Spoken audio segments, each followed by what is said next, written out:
Je vais parler plutôt de ma vie un petit peu avant ses déchires jusqu'à sa rencontre. Inch'Allah. Ta rencontre, j'en ai souvent rêvé. Bien souvent, à Allah, je l'ai demandé. Depuis mes premiers pas en islam, la quête de connaissance a été pour moi une grande préoccupation. Elle a été même pour moi une passion. Peu importe ce que mon entourage pensait, qu'importe même s'il m'empêchait, il fallait que je sache, que j'apprenne, que je comprenne. De vidéo en vidéo, je cherchais la vérité.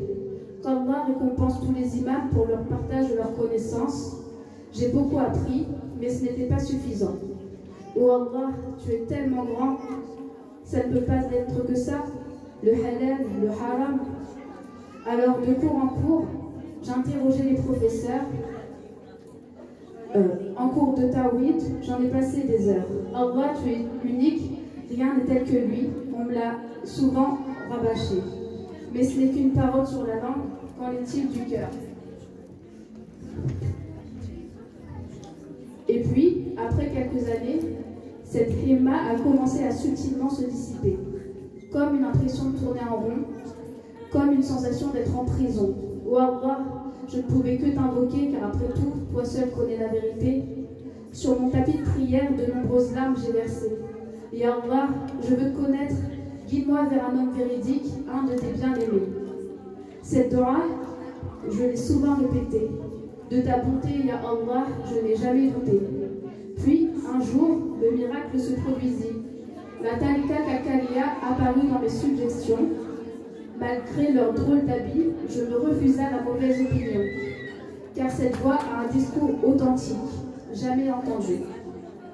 Mais c'est la biographie de Sidi Chir qui m'a vraiment convaincue. Son histoire témoigne de sa sincérité et ses actions de sa profonde piété. Mais quel homme, j'ai pensé, qu'est-ce que j'aimerais le rencontrer?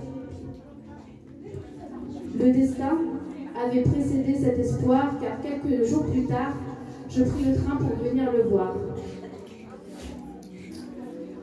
Ce grand homme, ce saint était devant moi. Et oui, car il était seulement à quelques kilomètres de chez moi. Alors je me rendis avec le cœur palpitant et une grande joie. Je me rendis auprès de celui qui allait changer ma vie. C'est durant une balade, dans laquelle Sidi Chir nous a tous conviés, que nos regards se sont croisés pour la première fois. Et sous l'arbre, nos premiers salams nous avons échangé. Et quelques heures plus tard, la lumière divine dans mon cœur, il a déposé. C'est ce jour-là, le mardi 26 février 2019, que mon plus grand rêve s'est réalisé.